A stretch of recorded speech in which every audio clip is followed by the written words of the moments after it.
Vera.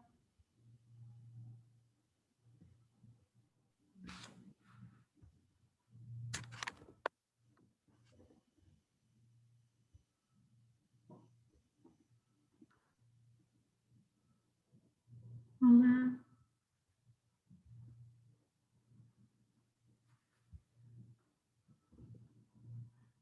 Tudo bem, Isabel? Agora tá. Melhorou? Tá indo. A alergia ainda tá. Mas o dente está melhorando. Mas olha, a pipoca que eu estava toda no corpo tá saindo aos poucos. O corpo está eliminando. Demora, né? Eu fui na casa da minha amiga agora buscar pariparoba para fazer chá para o fígado, para limpeza geral, né? Ah, tá. Tomando, evitando mais. Não, esses medicamentos todos me deram alergia, estou com medo de tomar medicamento. Então, eu estou fazendo acupuntura, que é uma coisa mais natural. Boa noite. À noite. Estou tomando boldo, água. Sabe quando água perfumada, assim, você coloca o boldo na água, você fica tomando o dia inteiro? Água aromatizada. Aromatizado. E agora eu fui buscar, cheguei agora há pouco, eu fui buscar pariparoba para fazer chá. Então, minha filha costuma, porque minha filha tem bronquite, e quando ela tem crise de bronquite, pega a mão, as extremidades da mão, e ela fica assim, toda vermelha, até incha. E para secar essa região e dar uma aliviada, é chá de camomila gelado, faz compressa. Ele alivia bastante. Então, é a única coisa. meu corpo inteiro, minhas mãos, a luva que eu costumo usar para o paciente, né? A luva que eu costumo usar para paciente, para tratar úlcera varicosa, qualquer coisa, né? Qualquer lesão que o paciente. A minha luva, ela não servia na mão. Minha mão ficou parecendo, ela ficou primeiro assim, ó, as duas mãos. Eu não conseguia nem abrir e nem fechar a mão. Boa noite. Boa noite. Boa noite. Parecia mão de boxeador. Inchou tudo. Nossa. Eu fico imaginando se eu tivesse tomado vacina, já estaria na terra do pé junto. O que aconteceu, Isabel, com suas mãos? Não, foi com o corpo todo. Desde o dia 1º de maio que eu estou engripada, que eu fui fazer uma cirurgia para extrair um dente que tinha quebrado e fazer implante. Boa noite. Boa noite. Recalchutagem dentária. Mas daí o medicamento que o... Pronto. Desculpa. Então, capítulo do livro Imensidão dos Sentidos, Instrumento da Vida. Continuando. Considerando, a Terra pode ser equiparada a uma teia interligada, um intrincado sistema integrado, onde todo ser humano tem um papel criativo e revelador a desempenhar em sua jornada existencial. Perceber sua relação íntima com a natureza. O homem, nesta aurora do 3º milênio, necessita compreender que nascer, sobreviver, desenvolver-se, crescer, criar, viver e morrer são partes de uma única movimentação inseparável e coesa, e que ele é somente uma porção dessa grande sinfonia da evolução da vida. Há dentro de nós uma ânsia inquestionável de sair dos domínios da escuridão e da ignorância de nós mesmos e de entrar no mundo da claridade e da sabedoria. Portanto, a evolução da alma pode ser comparada a uma caminhada das trevas para a luz. O grão de nossa consciência foi plantado nas profundezas escuras do solo da inconsciência, que constitui a semeadura da aprendizagem e das experiências. Por fim, Quando ele desabrocha na superfície terrestre e deslumbra o clarão do dia pela primeira vez, esquece-se, quase que de imediato, de onde veio. Talvez aí esteja uma analogia perfeita da razão da perda do nosso senso de identidade. Não podemos dissociar ou separar o Criador da natureza, espírito do corpo. Ao percebermos a íntima ligação da divindade dentro de nós, também haveremos igualmente no exterior, nos processos cósmicos que deram origem à vida e dos quais nossas vidas dependem, física e espiritualmente. Os espíritos superiores sabem que em todas as coisas vivas e não vivas há uma qualidade divina que deve ser respeitada. Em razão disso, Leon Denis sintetizou de forma notável: o psiquismo dorme na pedra, sonha na planta, agita-se no animal e desperta no homem. Bem, vamos lá. Então, eu vi o capítulo como uma jornada de conhecimento, conhecimento de tudo e do autoconhecimento. Essas palavras vieram assim para mim, como que tudo na Terra está interligado. Nós não somos, o que nós fazemos aqui pode ter repercussão em outro lugar. Se nós aqui iniciamos uma guerra, essa guerra pode repercutir em outro lugar, porque há uma teia de energia em torno da Terra. Nós não somos assim, eu vou fazer isso porque nada vai acontecer. Não, tudo vai acontecer. O bem que eu faço aqui pode repercutir para o outro lado. Por que isso? No meu entendimento, há uma grande organização na natureza. A natureza, ela não é aleatória. Aqui, aqui, aqui, aqui. Não. Para que exista a natureza, tem que existir ordem. Isso eu aprendi, né, nos meios acadêmicos. Não existe desordem na natureza. A vida segue um ritmo. Não existe bagunça. Na natureza não pode haver bagunça, senão não existe a natureza, não há desordem. E quando há desordem, há a doença. Quando há o caos, é que ocorre a doença. Então, o que nós precisamos fazer? O que advém aí? Quando ele falou sobre nós estamos adentrando no 3º milênio. Quando eu era menino, eu falava como menino, me vestia como menino, me comportava como menino. Mas agora eu não sou mais menino. Eu tenho que entender, eu tenho que crescer. O que a natureza está pedindo para nós? Atitudes de seres humanos adultos. O que eu tenho que compreender dentro de mim? O que está faltando para eu melhorar? É difícil, que são só palavras, né, gente? Porque quando a gente só fala, né? E os nossos atos? Adal lembrou bem o outro dia, o Rafael falou, não adianta nada dentro do seu espírito você ser um anjinho com a auréola e lá fora você chutar o gato. Então, nós temos que nos comportar como seres humanos, como adultos. Nós não queremos evoluir também? O que o mundo está pedindo para nós? Consciência. Sabe aquele mito da caverna de Platão? Nós estamos saindo, nós estamos lá embaixo na caverna de Platão. Tem muito mais coisa.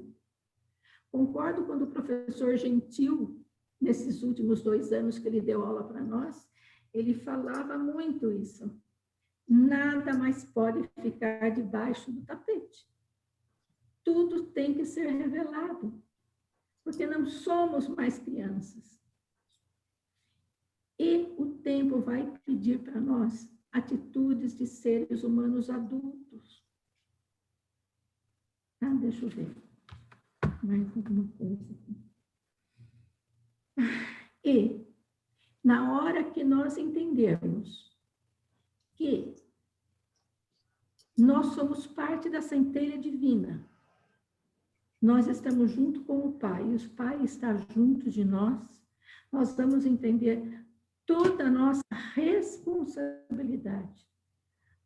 Tudo que nós temos que fazer na nossa volta para que o mundo se torne algo melhor. Porque não adianta eu só fazer para mim. Eu tenho que fazer porque a humanidade cresce junto. Logicamente, cada um tem o seu ritmo, cada um tem o seu andar, tem o seu caminhar, é diferente. E Deus respeita muito isso. Mas, se nós não pudermos colaborar, então, por favor, não vamos prejudicar. Né? E é isso, gente. Ó, ele fala aqui, ó, essa primeira parte é tão nítida, nem sei se caberiam palavras, o homem nesta aurora do terceiro milênio necessita compreender que nascer, sobreviver, desenvolver-se, crescer, criar e viver e morrer, faz parte da vida. A natureza, ela é assim, tem uma ordem, não tem desordem. Tá? Vocês querem falar alguma coisa?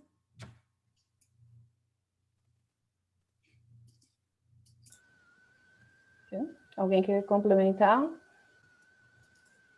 Ô, Bel, eu fiquei pensando aqui, você falou assim, se você não quer agregar, mas também não atrapalha, né? Sim. Mas aí a gente entra naquele dilema. Basta só eu não fazer o mal? Ou eu tenho que praticar o bem para não estar fazendo mal? Então, acho que assim, esse agregar e atrapalhar, acho que cai no mesmo dilema, né? Será que se eu não estou agregando, eu estou atrapalhando? Não, assim, olha, se eu não posso ajudar aquele ser humano, tá? Eu vou falar de coisa física, tá bom? Olha, se eu não posso dar uma cesta básica para alguém, eu não vou atrapalhar quem queira dar. Assim, ó, eu poderia falar, por que você vai dar a cesta básica para o outro? Ele tem capacidade de trabalhar. Tá? Mas assim, olha, se eu vejo o outro se manifestar e queira fazer o bem, se eu não vou poder ajudar nisso daí, então eu fico quieta, eu me abstenho. Eu fico quieta, eu não vou prejudicar meu próximo de jeito nenhum. Eu não posso, eu não tenho esse direito. Porque nós estamos ligados ponto a ponto em todo o universo. Eu não sei se vocês já viram, vocês já devem ter visto aquele desenho, digamos, a Terra interligada por vários pontos, né? Parece uma mandala. É isso daí que é a Terra. Ela está interligada por todos os pontos, não tem como você fugir disso. Ou você ajuda, ou você não prejudica, ou você não prejudica, porque você vai prejudicar uma pessoa. Você vai levar a cesta básica que o outro ia dar para alguém? Então, fica quietinho na sua.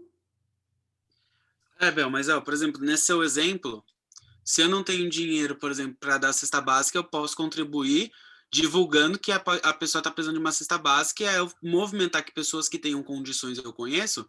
Mas daí você está fazendo bem. Levem a cesta básica. Então, tem outras formas de se agregar, entendeu? Você está fazendo bem, você está fazendo uma boa ação. Você não está simplesmente parado, você está fazendo uma boa ação. Mas isso na verdade, é muito de cada um, da consciência de cada um, do aprendizado de cada um, né? E cada um sabe a dor e a delícia de ser o que é.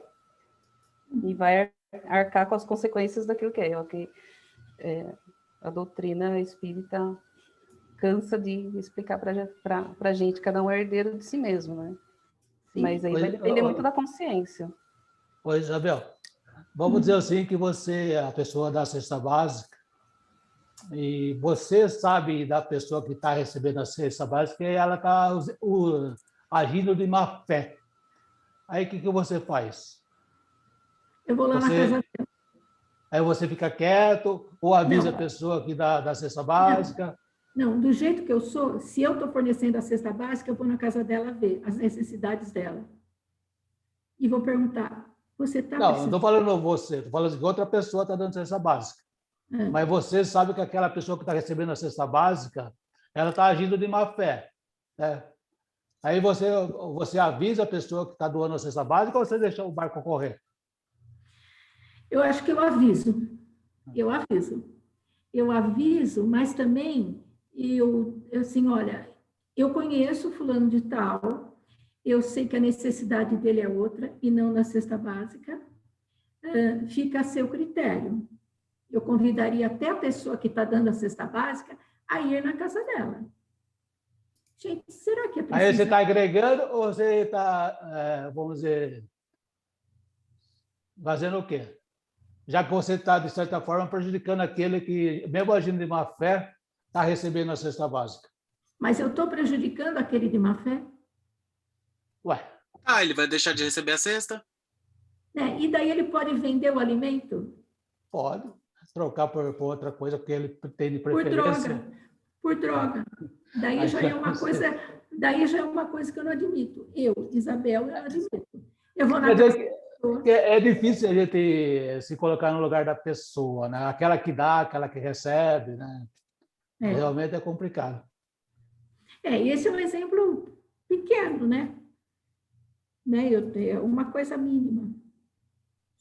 Mas do jeito que eu iria na casa da pessoa, eu quero ver em loco. Está precisando? É por isso que todo mundo que eu vou ajudar, assim, sabe alguma coisa, o Cauê sabe disso. Eu só ajudo quem realmente eu conheça. Tá? Quem realmente eu sei que está fazendo um trabalho em benefício do próximo.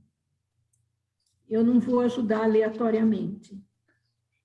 Aí cai naquela situação que a sua mão esquerda não sabe o que a sua direita faz. Não, mas daí eu não falo, entendeu? Né? É tal do Ayrton Senna, ele ajuda, mas a quem precisa. Não estou me comparando ao Ayrton Senna, hein? Pelo amor de Deus. Mas ele ajudava muita gente e ele não contava para ninguém. Você não conta para ninguém, você não precisa contar, você não precisa disso. Mas, digamos, a pessoa, eu sei, a Gláucia faz um trabalho maravilhoso com os gatinhos, exemplo. Eu posso ir na casa da Gláucia e entregar um saco de ração para ela por semana e ninguém precisar ficar sabendo, porque eu confio na Gláucia. Os gatinhos do cemitério, ela mora perto. Aproveita, Gláucia. Vai aí, Luciano, toca o barco aí. E aí, assim, eu ajudo quem eu sei que tem responsabilidade, entendeu? Posso falar uma coisinha rápida? Até 2, bem, você pode tudo. Tem uma história do Chico, que no final das reuniões eles almoçavam, né? E tinha uma quantidade de carne, de proteína, muito reduzida para todo mundo. E tinha uma pessoa lá que, então, combinou-se de cada um pegar apenas um, para que desse para todo mundo. E tinha um moço que ia lá e pegava 3. Aí o pessoal ficou revoltado e foram reclamar para o Chico. O Chico falou, deixe que ele é o mais necessitado, porque a gente não pode ver só a necessidade do físico. Então, ele achava que estava levando vantagem e o pessoal foi reclamar para o Chico e o Chico veio com essa. Ele é que tem mais necessidade. Mas não era necessidade de comer. Eram outras necessidades. Então, é muito difícil a gente julgar. É muito difícil. Eu vou contar outro caso, então. Não sei se vocês chegaram a conhecer o Roland Gerton Neves da Cunha. Ele era da equipe do Chico e fazia um trabalho grande lá em Uberaba, né? Sacramento, tal coisa. E aí ele fazia o Natal todo ano. E formava aquelas filas enormes, né? Eu recebia comida e mais alguma coisa, eu não lembro o que era. E muita gente via alguns empresários da cidade, não empresários, né? Empresários mais humildes, também na fila lá, e que não precisavam estar na fila. E o vô Langerton, e daí foram falar, vô, olha aí, ó, tá fulano na fila. E o vô Langerton falava para as pessoas assim, olha, deixe ele pegar, ele precisa, ele é uma pessoa que está precisando disso daí. Mas eu não sei se talvez eu tivesse esse desprendimento todo em relação a uma quantidade de comida. Digamos, se eu tivesse lá em cima, lá nos que estão recebendo aqueles venezuelanos, então eu ia dar realmente um prato de comida para cada um. Tá certinha, comida para 100 pessoas? As 100 pessoas têm que receber comida igual. Sabe, lá no extremo norte do Brasil, que eles estão recebendo, o que eles estão precisando?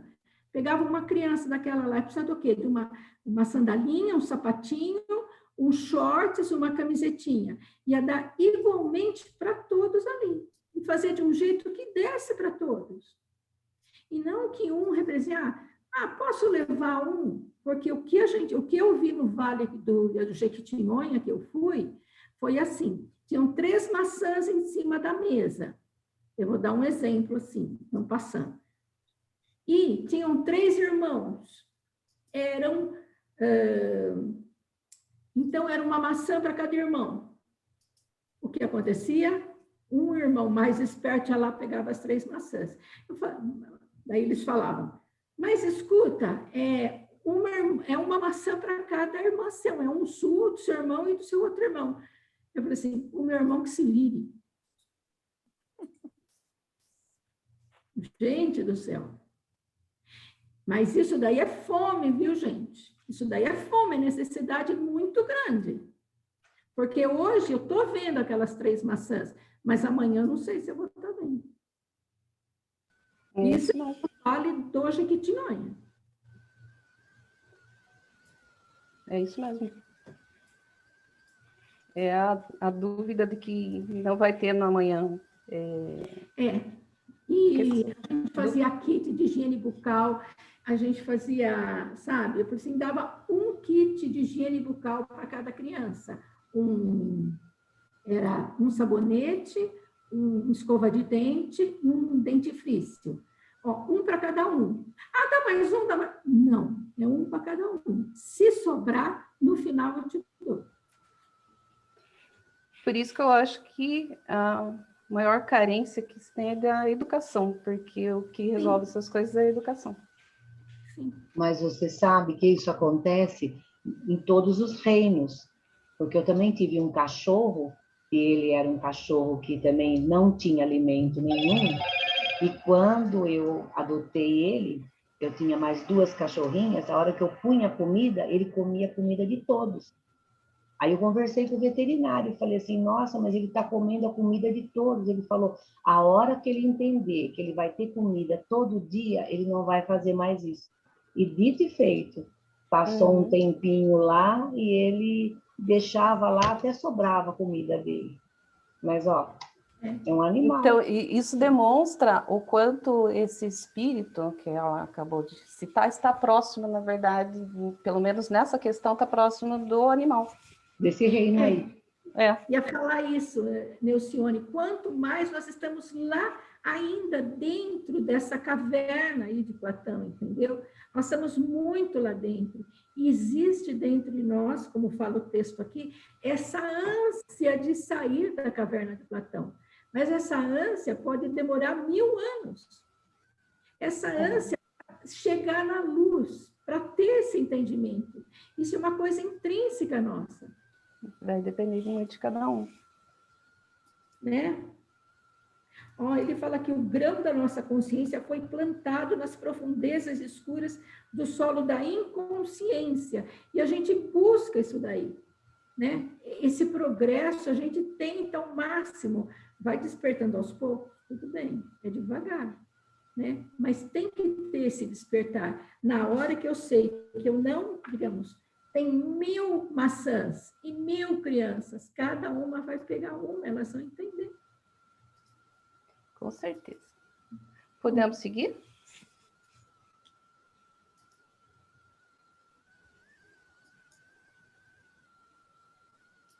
Cadê a minha telinha aqui? Estou dando continuidade no capítulo 5. Hoje a gente vai ver o item 98, ainda dentro do fenômeno de transporte.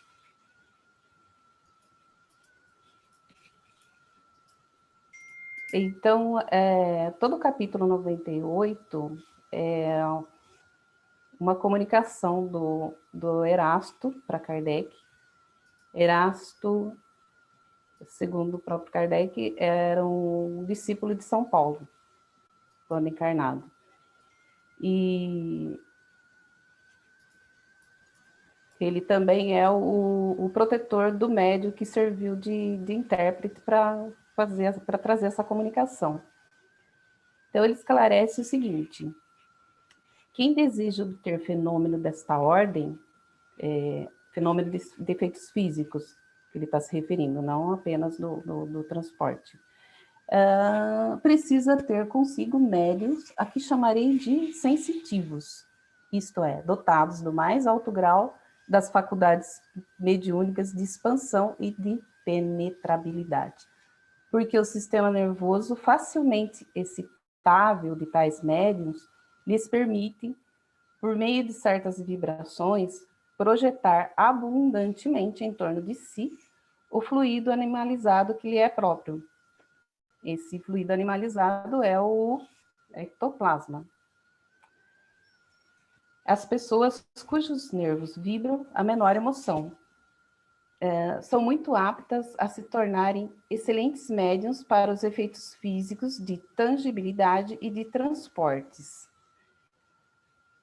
Quase de todo desprovido do invólucro refratário, na maioria dos outros encarnados, o isola. Já o sistema nervoso dessas pessoas as capacita à produção desses diversos fenômenos.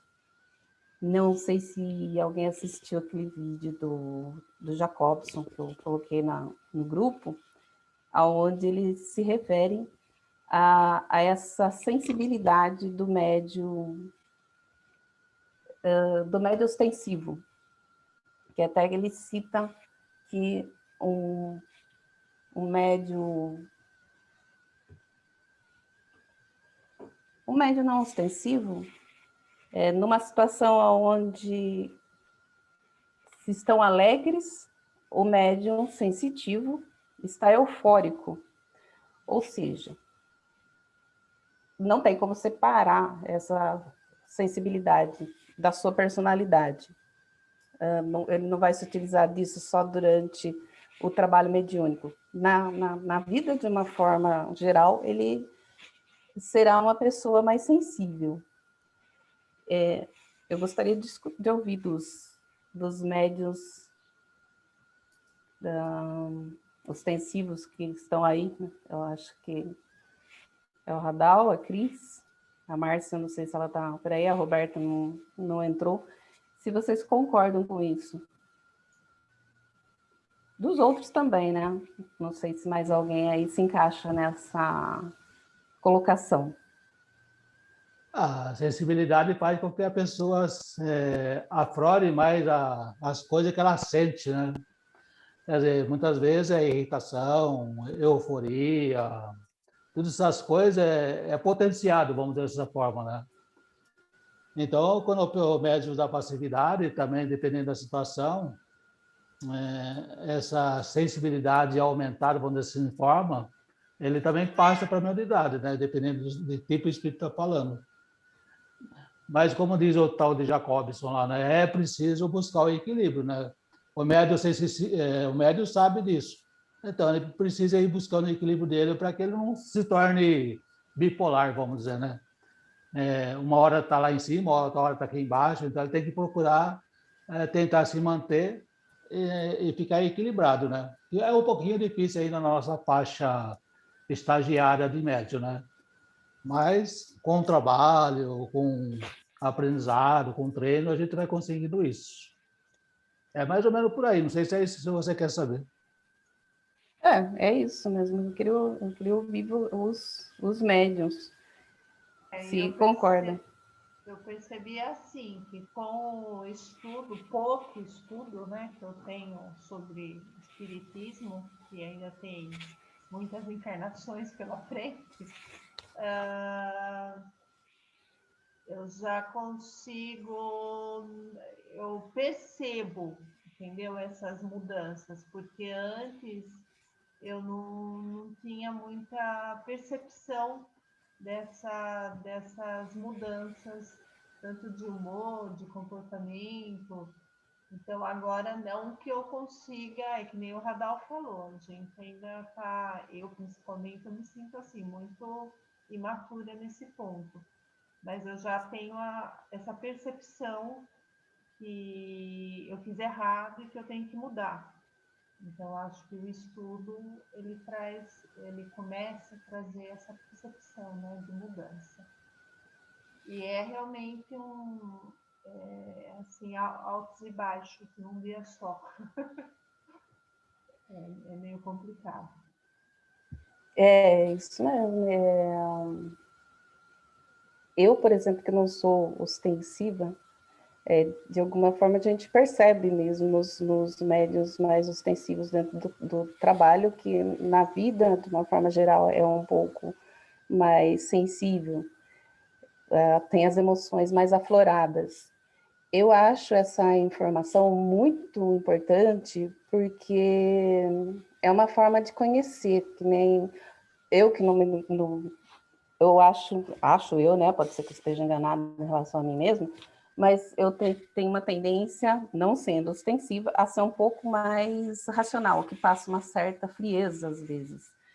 E no passado, na ignorância, a gente, sem querer, acaba julgando a pessoa de uma forma pejorativa, a pessoa que é um pouco mais sensível, fala, poxa, não tem controle das emoções, né?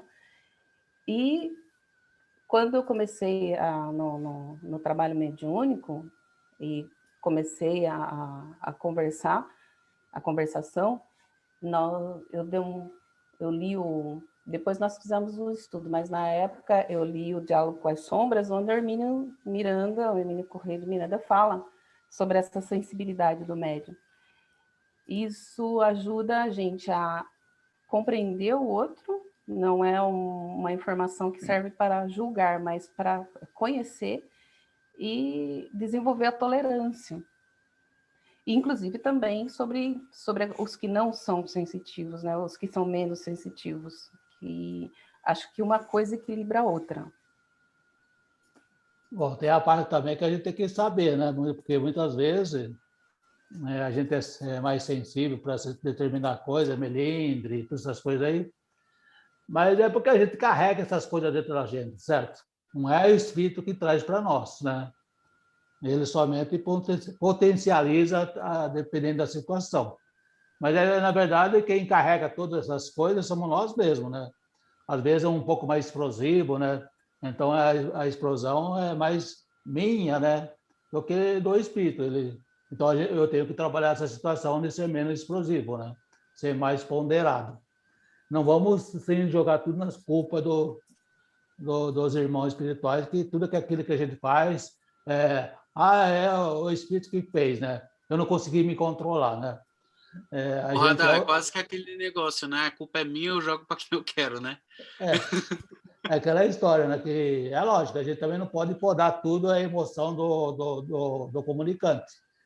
Mas também quem é o dono da nossa mente, do nosso corpo, somos nós mesmos, né?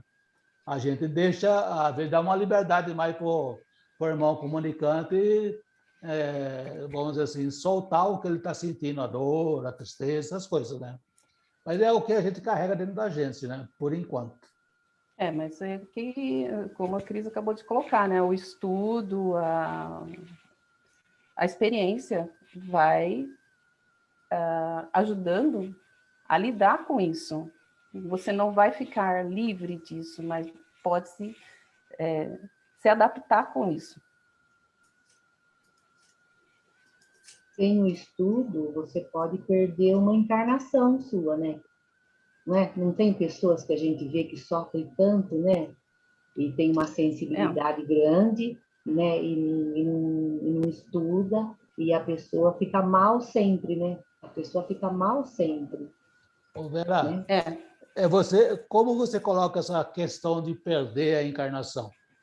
Não, eu digo assim, porque como que as pessoas melhoram muito quando elas estudam e elas ficam produtivas, entendeu? Então, elas avançam, não é? A gente vê na gente isso, que a gente avança. Então, às vezes, você deixa de fazer muitas coisas por não ter esse conhecimento, entendeu? Então, você perde oportunidades. Você nunca perde a encarnação, né? Sempre alguma coisa você carrega de aprendizagem. Não, eu estou dizendo assim, acho que eu me coloquei mal, não é perder a encarnação, é perder oportunidades, né, que você pode aproveitar nessa encarnação, né, para você se melhorar, para você ser um instrumento, né, de ajuda para si e para outros espíritos, né? E na sua vida também, né? Porque a gente conduz, com o estudo, a gente conduz melhor a vida, né? As emoções, né? As nossas emoções, né? A gente consegue se melhorar com conhecimento. Sim. Então, é isso que eu quero dizer. Entendeu? É que, na verdade, se houve um planejamento, se no seu planejamento encarnatório fazia parte tal coisa e você deixou de fazer, é isso que você considera perder a encarnação. Perder essa oportunidade, exatamente. Fez outras coisas. Por quê? Pode falar. Porque tudo é planejado, né? A gente estudou aí, né? Que tudo é planejado. Você já vem, né? Com tudo isso planejado, mas às vezes quando você chega aqui, você não chega. Mas viu, Vera? É o seguinte, a gente vem comprando ar, certo? Mas às vezes o plano A não dá muito certo. Até eu tenho o plano B. Certo? A gente vai trabalhar com o plano B. Então nós vamos, assim, talvez estacionar algumas oportunidades, mas através do plano B e C, a gente vai buscar outras oportunidades que vai nos proporcionar pelo menos uma melhora em nossas condições aqui presentes, né? Não há perda de reencarnação, sim. Às vezes nós perdemos a oportunidade de evoluir. Eu expliquei para você. Ela colocou. Eu expliquei. Se colocou. Foi a forma de se colocar, né? A forma que eu coloquei. Inclusive, exatamente. Eu li os mensageiros há muito tempo, então eu não lembro exatamente, mas me parece que eram médiuns falidos, não é? Isso tem.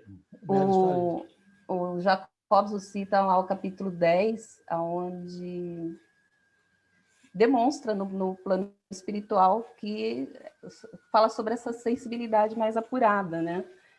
E aí eu achei esse trechinho lá nos mensageiros.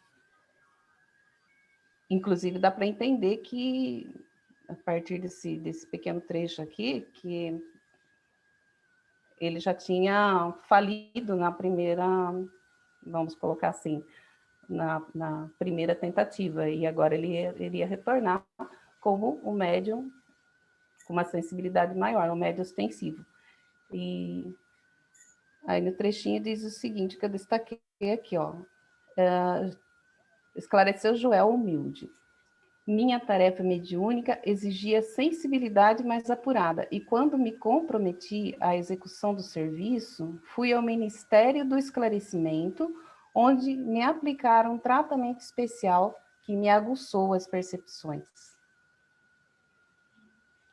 O que se entende disso? Que já vem no perispírito do médium essa sensibilidade mais aguçada para aquilo que ele vai ter que cumprir aqui no plano terreno. Nel, eu lembrei, eu acompanho no Instagram o Museu do Inconsciente, da Nise de Oliveira, né? E lá é contado, assim, pelo que eu entendi, que muitos pacientes eram pacientes psiquiátricos, então eles tinham uma sensibilidade muito grande, mas eles não foram para um trabalho mediúnico, eles foram na criação artística, né, pela arte, e desenvolveram coisas maravilhosas, a partir de desenhos, né, em pintura em tela, muito profundos, assim, muito bacanas, e eles tinham muitas, as pessoas que lá fizeram isso, né, tinham muitos problemas, né, e, assim, mental, e eu achei isso bem bacana, assim, porque às vezes a gente é sensitivo, mas não necessariamente, né, a gente pode ir para um outro campo. O tal do plano B, né, que o Radal acabou de falar. Que daí as pessoas, acho que elas foram, assim, se conhecendo também, né, a partir da pintura. Não sei, é que eu acompanho isso. Até porque talvez nem tivesse condições, né, de um trabalho mediúnico. Ah, é verdade, né, permitido, né, verdade. Tem isso também. Tem uns grupos, o Kathleen, que fazem exposições de artes mediúnicas. Então tem gente que faz pintura mediúnica, enfim. Uma vez acho que até teve, né, no nosso centro, né, Vera? Acho que exposição de telas, né, de uma médium que ela pintava. Né? Ela não necessariamente trazia mensagem psicografada. É que se a gente for estudar todos os tipos de mediunidade, a gente vai ficar aqui uns 2, 3 encontros no mínimo debatendo, né, Radal? Porque é tanta... Com certeza. Que bacana isso. A gente está mais acostumado a falar do quê? Do que a gente mais viu no movimento espírita, né? Entre Chico e Divaldo, que é psicografia, que é ver, dar passividade, é falar, né? Ouvir, mas a gente não fala de todos os tipos de mediunidade, né? Porque, infelizmente, mas quem sabe, né? Aos poucos a gente não vai trazendo também os outros tipos de mediunidade aí para o conhecimento do movimento, né? Como um todo. Sim. E até mesmo as pessoas consideradas, assim, para nós, loucas, né? Têm a sensibilidade muito grande. Você falou nessa pessoa na Music, né? Aquele rapaz que pintava de uma forma muito bonita, na verdade, depois ele saiu do local onde ele estava, ele foi morar com o irmão, e depois morou sozinho, né? E viveu da pintura dele, né? Conseguiu se estabilizar, apesar dele ser meio devagar da mente, como se diz, e através da pintura ele conseguiu se estabilizar. Bacana isso, né? Então, continuando. Eu admiro isso. Ui, desculpa. Assim como o indivíduo de tal natureza, cujas outras faculdades não sejam hostis à mediunidade, facilmente se obterão os fenômenos de tangibilidade, as pancadas nas paredes, nos móveis, os movimentos inteligentes, e mesmo a suspensão no espaço da mais pesada matéria inerte. Aqui que ele está falando que os outros fenômenos no seu de transporte, as manifestações físicas que nós já vimos, eles são mais fáceis para o médium, né? E existe um abismo entre esses fenômenos e o fenômeno de transporte. Porque no caso do fenômeno de transporte, não é só o trabalho do espírito que é mais complexo, mas também do aparelho mediúnico, ou seja, do médium. Isso quer dizer que muitos médiuns não podem contribuir simultaneamente para a produção do fenômeno. É um espírito com um médium. Pelo menos foi isso que eu entendi. E durante a ocorrência desse fenômeno, não deve haver a presença de pessoas antipáticas ao espírito que está comandando a ação. Creio eu que não deve ter nada que perturbe o espírito. As pessoas antipáticas não é no sentido aí de pessoas que são antipáticas, elas têm alguma o espírito vai ter alguma antipatia em relação a elas. Posso falar? No vídeo, ele fala que antipatia seria simpatia ou antipatia, seria você ter afinidade ou não afinidade, não é? Isso. Obrigado por lembrar. Eu estava tentando lembrar o que ele citou. Acho que são ideias também, né? Nas ideias. Sim, porque se eu tenho afinidade com o espírito, então vai ser muito mais fácil o transporte, a manifestação ali. Vai ser mais fácil. Agora, se eu não tenho afinidade com aquele espírito, que eu quero distância, o espírito também vai sentir isso, né? Assim, olha, eu sei que com aquele eu posso contar, com o outro eu não posso contar. Então, o espírito vai saber também. Ou aqui nesse ambiente não tem condições de ter nenhuma manifestação. Né? O Dr. Jacobson fala que tem que ter, não é só o médium que tem que ser um aparelho mediúnico próprio, pergunta. Mas também. Ô, Radal, aqui então, né, Radal, quando eu falo Radal, para geral aí, mas que o Radal ele sempre faz os comentários dele, então eu já chamo logo o cacique de uma vez. Viu? Mas esses médiums, então, de transporte, eles têm que ser muito mais evoluídos moralmente, né? Pelo que a gente está vendo aqui, porque não basta só ser médium, né? Que ele fala o seguinte, que a obtenção desses fenômenos, porque neste caso não só o trabalho do espírito é mais complexo, mais difícil, mas ainda ele só pode operar com um único aparelho mediúnico. Ou seja, não pode contribuir, né, uma roda de médiums para isso. Acrescentamos que os transportes exigem maior concentração e, ao mesmo tempo, maior difusão de certos fluidos, que só podem ser obtidos com médiums superiores dotados, numa palavra cujo aparelho eletromediúnico. Ou seja, tem que ser espíritos mais evoluídos, né, médiums mais evoluídos moralmente para conseguir fazer isso. Pelo que eu entendi aqui desse. Não. Eu também acho que não. Eu acho que dessa não. Forma. Porque tipo assim. Existe o transporte, né? Existe o transporte não só por seres evoluídos, né? Há esse transporte aí não só de ser evoluído. Ele está falando do ectoplasma, né? Ou do fluido nervoso. Então, mas eu acho que isso não tem a ver com a moral. Não tem. Não. Às vezes, acho que assim, não pode ser um Fusquinha, tem que ser um carro de Fórmula 1. Às vezes a pessoa tem uma quantidade maior dessa energia. Então vai ser a predisposição física, é isso que vai determinar? Eu entendi, mas aquele, só me permita um comentário. Eu vou voltar naquele trecho que você leu lá atrás, os mensageiros. Para mim, essas coisas estão conectadas. Lá você deu um exemplo de um espírito que ele foi preparado para fazer um trabalho superior e não atingiu a sua missão. Entendeu? Quando a gente está lendo isso aqui, está me remetendo à mesma coisa. Ele é um espírito que já veio preparado já está dotado, né, da capacidade de exercer o transporte, né, e não necessariamente significa que ele esteja evoluído, porque ele pode, inclusive, falhar. Sim, bem colocado. Ele é potencializado na sua sensibilidade, né? Isso não quer dizer que ele é moralmente melhor, certo? Na capacidade. É o que eu entendi, porque, inclusive, como você citou, eu não li o livro Os Mensageiros, mas que são os que falharam. Então, provavelmente, são os que vieram com alguma capacidade melhorada, vamos dizer assim, e que falharam.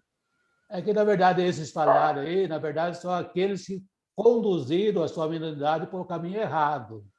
Começaram a cobrar, começaram a fazer pelo poder, né?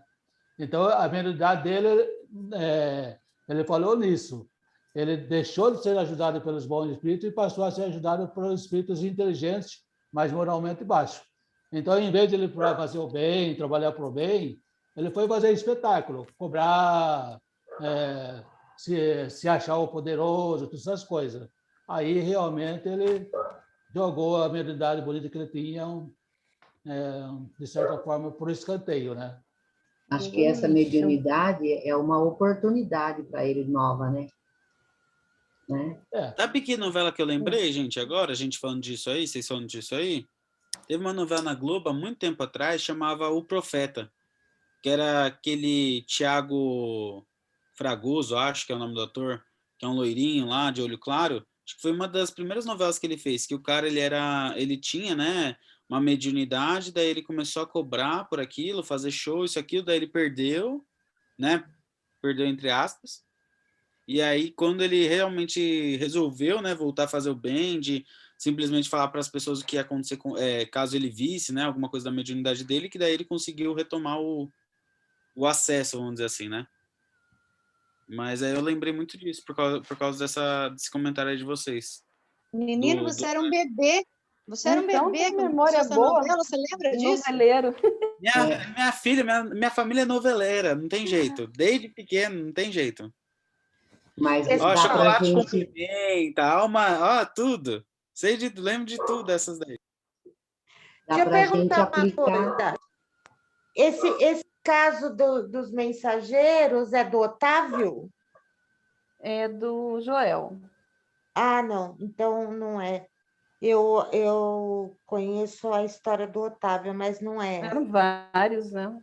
É. Acho que Viu, foi um dos Nel? primeiros livros que eu li, eu não lembro. Oi, Viu, Nel. Nel? Acho que um Oi. exemplo é o João de Deus, né? Porque você vê que É. energia que ele veio, né? Com E tudo ele que ele enviou veio no para ele lixo. fazer, e olha o que ele fez contra ele mesmo, né? Então, acho que é mais ou menos por aí, né? Sim, um exemplo contemporâneo nosso. É.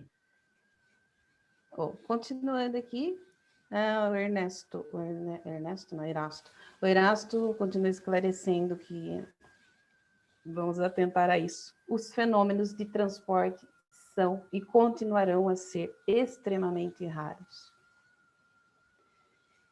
E nem todos os médios servem para produzi-los, como já colocou lá em cima, né? É necessário que entre o espírito e o médio influenciado exista certa afinidade. Deve ser esta tal fusão que a força resultante dela se torne, por assim dizer, uma, do mesmo modo que atuando sobre o carvão, uma corrente elétrica produz um só foco, uma só claridade. Por que essa união, essa fusão? Perguntareis. Para que estes fenômenos se produzam, necessário se faz que as propriedades essenciais do espírito motor se aumentem com algumas das do médium, que é o fluido vital, indispensável à produção de todos os fenômenos mediúnicos. A fanágia é atributo exclusivo do encarnado e que o espírito operador fica obrigado a se impregnar dele. Só então pode, mediante certas propriedades que desconheceis do vosso meio ambiente, diz Erasto, isso era em 1860, né? Da época do Livro dos Médiuns. Isolar, tornar invisíveis e fazer com que se movam alguns objetos materiais e mesmo os encarnados. Ou seja, talvez hoje poderia até ser a gente pode vislumbrar a teoria, como a Gláucia colocou nos encontros passados, mas ele já esclareceu que são propriedades que desconhecemos no nosso meio ambiente.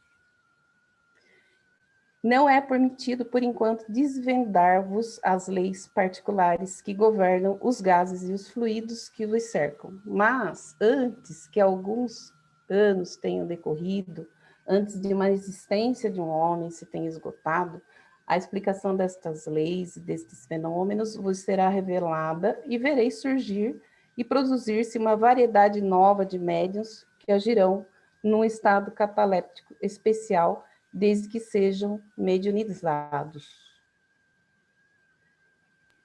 Ou seja, tem muita coisa ainda aí que a gente não faz nem ideia. É isso aí, galera, por já só. O Jacobson coloca lá no vídeo dele que a existência de um homem seria aproximadamente 80, 100 anos. Então, algumas coisas já chegaram a ser conhecidas, né? Estamos caminhando. E os médiuns, pelo menos seguindo a linha de pensamento do Jacobson, esses médiuns têm Chico Xavier, Divaldo, Ivone. Raul Teixeira. Raul Teixeira. Então, o lá do materialização, lá, como que é o nome lá, Grau? Peixotinho. O Peixotinho. Ele fala também do Peixotinho. Então, por enquanto, não entendemos como se produzem esses fenômenos, mas talvez não seja tão importante assim, né? Ô, Neu, mas eu fico me perguntando, né? Se isso aí que eles deram pra gente, que não é tudo, né? A gente ainda tá aí batendo a cabeça para entender e ficar, você vê 2, 3 correntes, né? 2, 3 tipos de pensamento dentro da própria doutrina espírita, né? Imagina se eles tivessem revelado tudo. E, minha filha, você é Terceira Guerra Mundial, esquece. Não tem. Não. Na verdade, nós não temos um desenvolvimento moral para lidar com essas coisas. E nem mesmo, acho que do corpo, né? Nem o nosso corpo em si tem o desenvolvimento necessário para ter a capacidade cognitiva de entender também, além do que eles já trouxeram para a gente. A comparação que eu fiz hoje à tarde no Radar seria como a gente tentar falar de engenharia mecânica numa sala do jardim, do maternal.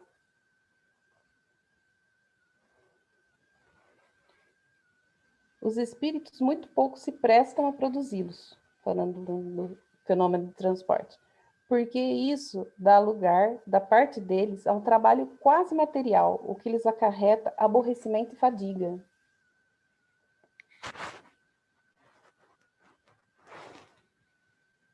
Aceitais que os fatos de tangibilidade, como pancadas, suspensão e movimentos, são fenômenos simples que se operam mediante a concentração e a dilatação de certos fluidos e que podem ser provocados e obtidos pela vontade e pelo trabalho dos médiuns aptos a isso. Ao passo que os fatos de transporte são múltiplos, complexos, exigem concurso de circunstâncias especiais. Não se pode operar senão por um único espírito e um único médium, e necessitam, além do que a tangibilidade reclama, uma combinação muito especial para isolar e tornar invisíveis o objeto, ou os objetos destinados aos transportes, que foi a situação a discussão das aulas passadas, né? Tornar o objeto invisível, onde colocar um objeto. Todos vós espíritas compreendeis as minhas explicações e perfeitamente apreendeis o que seja essa concentração de fluidos especiais para a locomoção e a tactilidade da matéria inerte. Acreditais nisso como acreditais nos fenômenos da eletricidade e do magnetismo, com os quais os fatos mediúnicos têm grande analogia, e de que são, por assim dizer, a confirmação e o desenvolvimento. Quanto aos incrédulos e aos sábios, piores estes do que aqueles. Não me compete convencê-los, e com eles não me ocupo. Erasto está nervoso. Bom, o que eu entendi disso? Nós, como espíritas, talvez não sabemos como funciona, mas acreditamos. Acreditamos porque talvez o nosso coração, a nossa observação de uma forma geral, né, de tudo que a gente aprende na doutrina espírita, no trabalho mediúnico. Então, talvez não tenhamos a explicação de como funciona, mas acreditamos, é a fé. E os incrédulos não tem do que se ocupar, não vão acreditar de qualquer forma. Então, para resumir, os fenômenos de tangibilidade são frequentes, mas os de transportes, destacando novamente, são muito raros, porque são muito difíceis de realizar e nenhum médium pode dizer tal hora, em tal momento, eu vou fazer um fenômeno, eu vou fazer um transporte, visto que muitas vezes o próprio espírito se vê impedido de fazê-lo. E são ainda duplamente difíceis em público, porque quase sempre se encontra elementos energicamente, acho que devia ser energeticamente, eu não sei, refratários, que paralisam os esforços do espírito, e com mais forte razão, a ação do médium. Os ditos fenômenos se produzem quase sempre espontaneamente, mais das vezes, a revelia dos médiuns, e sem premeditação, sendo muito raros quando esses se acham prevenidos. Eu entendi que é uma situação espontânea, quer dizer, se o médium se programar para fazer isso, ele não vai ter ele não vai conseguir. É isso? Que vocês entenderam também?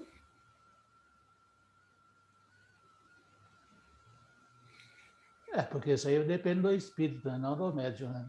Ele pode, de alguma forma, falsificar a situação, né? O que ocorre muitas vezes aí. Que até fala nos vídeos anteriores, né? Que é um fenômeno bem sujeito às fraudes, né?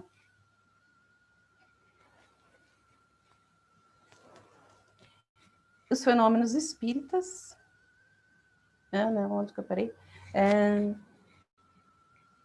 Deveis deduzir daí que há motivo de suspeição todas as vezes que o médium se lisonjea de os obter à vontade.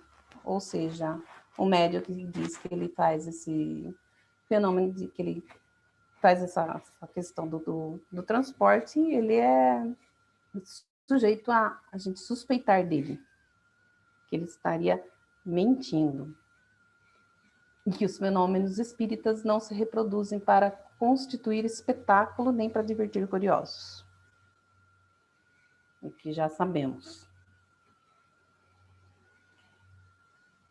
Lembrai-vos, espíritas, de que é absurdo repelir sistematicamente todos os fenômenos do além-túmulo. Também não é prudente aceitá-los todos cegamente. Nunca é demasiado repetir. Não aceitais coisa alguma às cegas. O espiritismo, tão rico em fenômenos sublimes e grandiosos, nada tem a ganhar com essas pequenas manifestações que prestidigitadores, ilusionistas, mágicos, hábeis podem imitar. Que pode mesmo. São úteis para convencer os incrédulos. Mas ficai sabendo, se não houvesses disposto de outros meios de convicção, não contaríeis hoje a 100ª parte dos espíritas que existem. Falai ao coração, por aí é que fareis maior número de conversões sérias. Ou seja, esses fenômenos físicos não são, na verdade, o que atrai realmente um espírita para o espiritismo. É muito mais o que se fala no coração. Se fosse depender disso, teria muito menos adeptos ao espiritismo.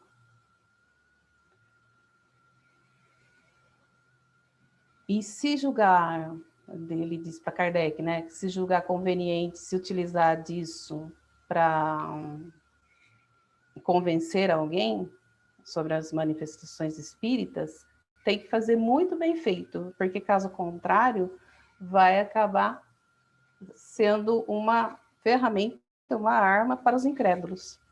Ao invés de convencê-los, aí sim que eles não vão acreditar mesmo. Assinado Erasto.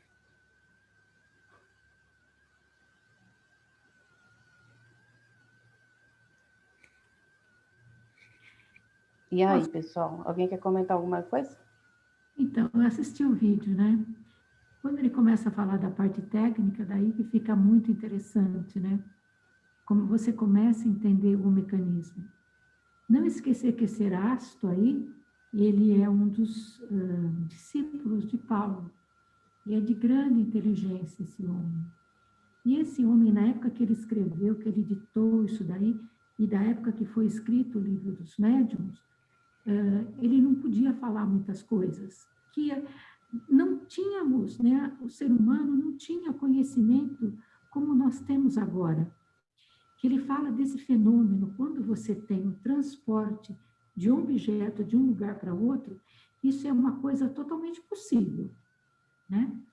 Ele fala assim, que existe, no futuro existirá, mas não esquecer que quando você desloca, a gente vê muito isso, teve aquele seriado aí, não sei, Star Trek, que tinha o teletransporte, né?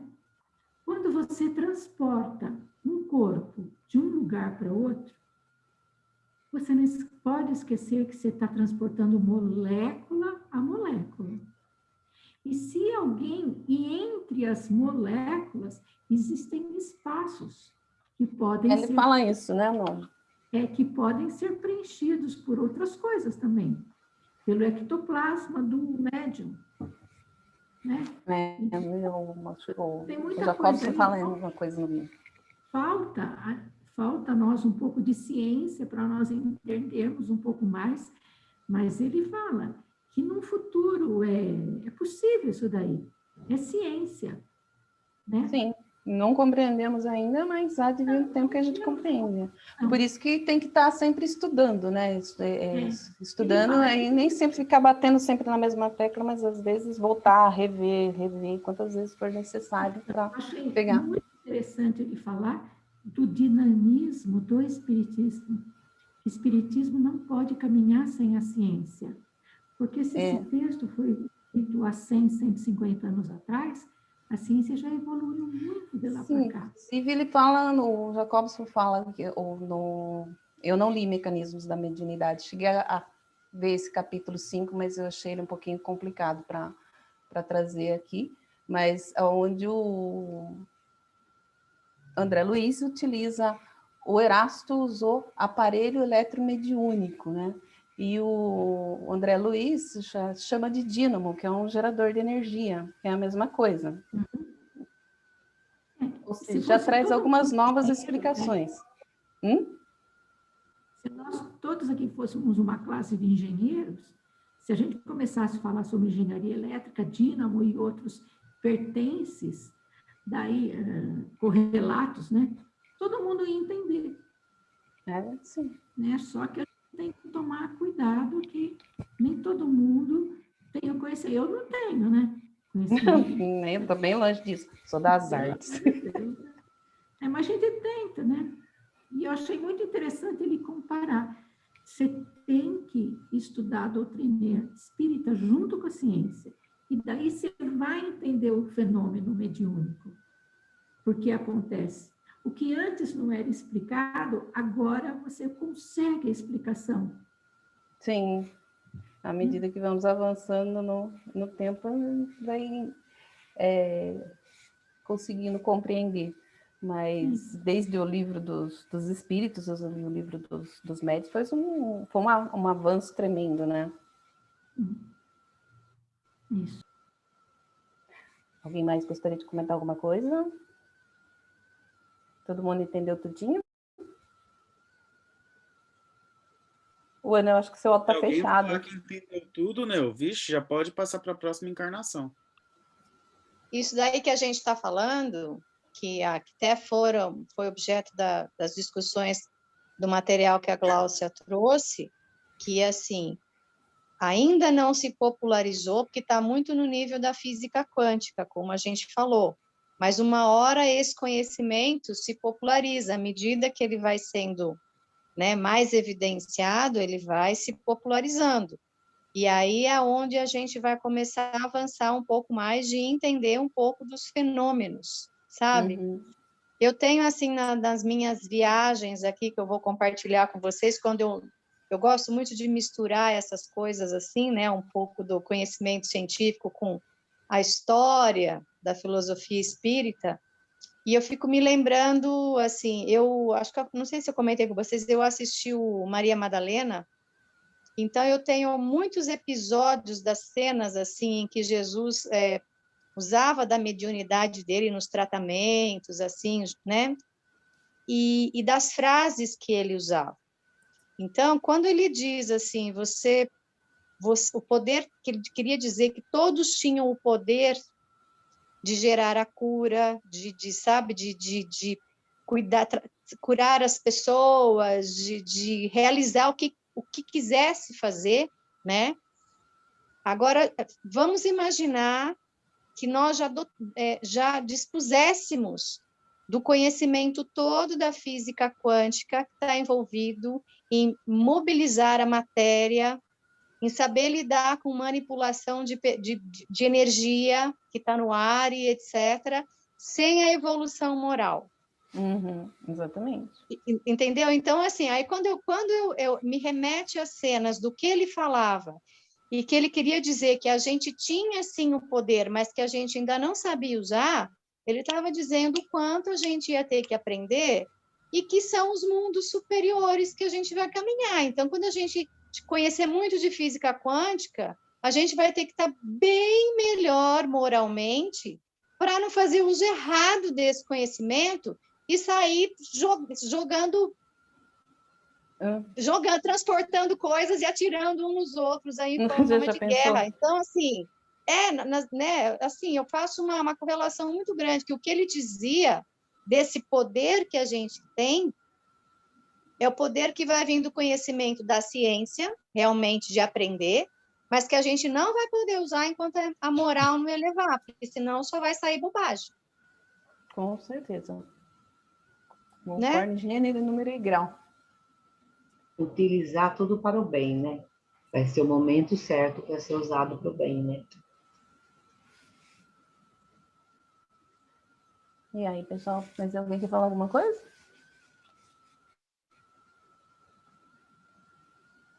Guarda aí, Crodoro. Não, como assim, tadinha. Fala alguma coisa?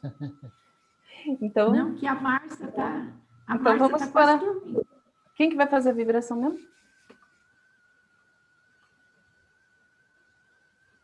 Quem que vai fazer a vibração, gente? Desculpa que eu não lembro mais. Cristina. Cristina. E a prece final. Então, acho que podemos ir, né? Se ninguém tem nenhuma colocação a fazer. Podemos? Tá. Então, vamos fechar nossos olhos, elevando nossos pensamentos a Deus. Vamos fazer vibrações movidos pela oração. Deus Todo-Poderoso, Criador do Universo e de todas as forças do bem, do amor e da paz, humildemente, unidos num só pensamento, e rogamos que nos envolva numa aura de energias salutares, abençoando o nosso planeta, a fim de que a natureza esteja protegida de todo e qualquer malefício. Que o seu amor nos leve à afetividade global, à paz mundial, ao perdão, ao respeito pelo nosso semelhante, não importando a que reino ele pertença, ao reino vegetal, ao animal ou hominal, conscientizando cada um da importância do respeito pela vida, pelos direitos, pela solidariedade, pela justiça e pelo amor. Que as nossas mentes e os nossos corações, unidos nessa oração, estejam sendo banhados pela energia que emana do teu poder e que, infiltrado em todos os lares, harmonize e equilibre os sentimentos, tornando as pessoas mais fraternas, mais honestas, mais justas e mais sensíveis ao sofrimento alheio. Que essa luz divina, repleta de amor infinito, envolva todos aqueles que sofrem em uma cela de prisão, num leito de hospital, quer seja por enfermidades físicas, espirituais, sociais e morais. aliviando a carga que carregam, dando esperança e confiança em Ti, Senhor. Que aqueles que se afundam no abismo das drogas possam perceber o mal que fazem a si e aos entes queridos que os rodeiam, procurando ajuda e repelindo as más influências. Que aquele que chama por vós seja atendido em suas súplicas. Que todas as crianças, assim como os animais, recebam seu afeto divino, recebendo o necessário para suas vidas e evolução. Ampara a natureza, a fim de que ela possa se recompor e se recuperar dos danos causados pela atuação do homem sobre ela. Que o homem reconheça essa mãe generosa que tem, no passar dos milênios, nos alimentando, abrigando e matando a nossa sede. Queremos pedir por nossa terra, o Brasil. Ilumina, Senhor, o coração e a mente dos nossos governantes, para que olhem pelo nosso povo com olhos mais doces, dirigindo o nosso país com equilíbrio, honestidade, ponderação e justiça. Agradecemos por nos dar a oportunidade de reunirmos num só pensamento e estarmos vibrando pela vida, pelo nosso planeta e por nossa presença constante e por sua presença constante em nossas mentes e em nossos corações. Que assim seja.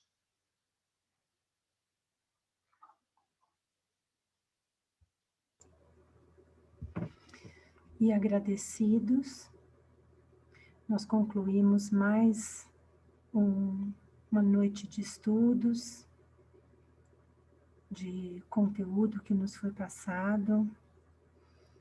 Agradecemos a presença de todos os espíritos amigos aqui presentes, nos orientando, nos trazendo clareza e objetividade nos pensamentos. Agradecemos ao grupo,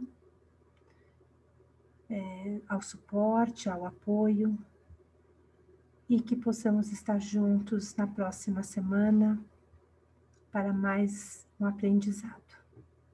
Que assim seja.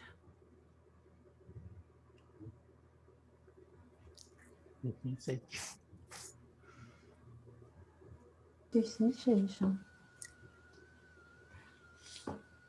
Gente, ficou alguma Boa noite, dúvida, alguma gente. coisa? Boa noite. Semana. Durmam bem. Boa noite, boa noite. Boa noite Melhoras para você, viu, Isabel? Isabel, melhoras para você. Obrigada, Vera. Isabel, Melhoras para para Márcia. Melhoras para Márcia. Eu tenho veieira, Cauê. Veieira. Mas já cura. No frio, quem que não tem, né? Nossa, gente, hoje o frio